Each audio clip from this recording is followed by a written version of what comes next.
Dahil nagkaroon ng lindol kahapon, nag-update si Donnie Pangilinan sa kanyang social media account. Dahil kapag may nangyayari, talagang lagi niyang ina-update ang kanyang mga fans.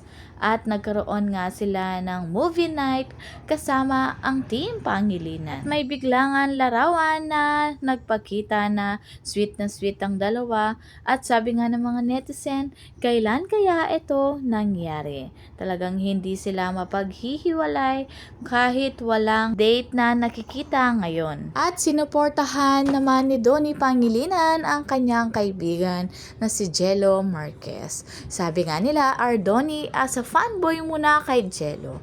After niya sa Philippines Got Talent, he give time talaga para makadaan saglit sa ganap ni Jello. All out support sa kaibigan niya. Si Belle naman, hindi naka-attend kasi may ganap pa siya that time. Hindi na umabot, baka malayo sa venue niya. For sure, nag-message naman siya kay Jello.